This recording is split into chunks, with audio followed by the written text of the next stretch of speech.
right at the start of COVID, Orion Magazine asked another environmentalist writer in the West, Amy Irvine, who lives in Norwood, Colorado, who she wanted to communicate with in a series they were doing called Alone Together. No, Together Apart. Together Apart. And she said me. We had never met. I had blurbed her last book. And so we started writing letters for Orion Magazine. And what we wrote about was, you know, how lucky we were to be locked down in a beautiful place where we could still go hiking, but our fear about the future and the COVID experience and so forth. And we wrote 3,500 words worth of letters, and we turned it in, and it was published. And then we kept writing, not because we had any big goal in mind, but because we had started to forge a friendship, and we wanted to keep writing. Like, we were holding each other up in this time of COVID.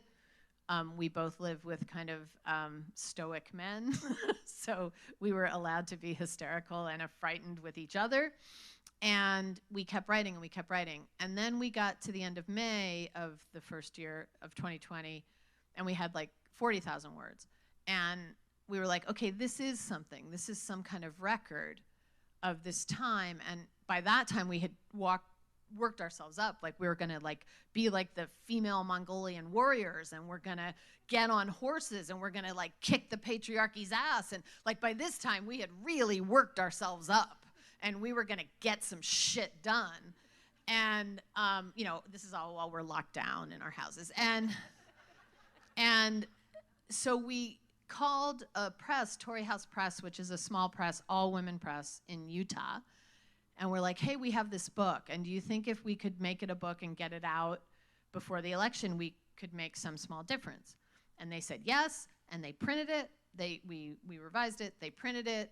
It came out in early September, and then we went on the crazy COVID Armageddon book tour, where we drove around in separate cars with boxes of books in the back, and we were literally dodging fires, and we were dodging COVID outbreaks, massive COVID outbreaks.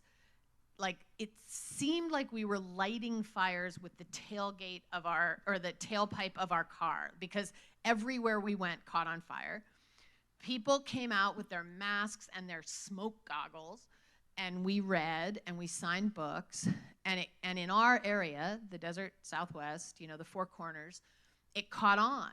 And people would call us and say, can you meet me on the top of Lizard Head Pass with 26 copies, you know?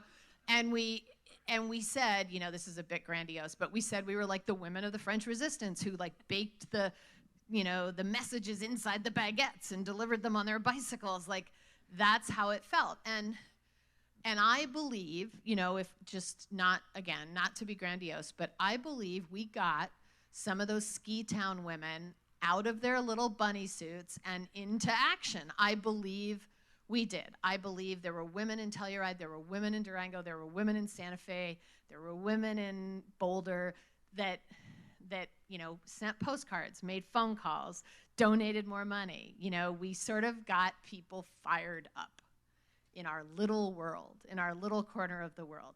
But I don't know what else, you know, I don't know how to do more than that. I really don't. Except what I started with today, which is these young voices doing everything I can to get them in the world, because they have a lot more to say than I do, and they've come from harder places.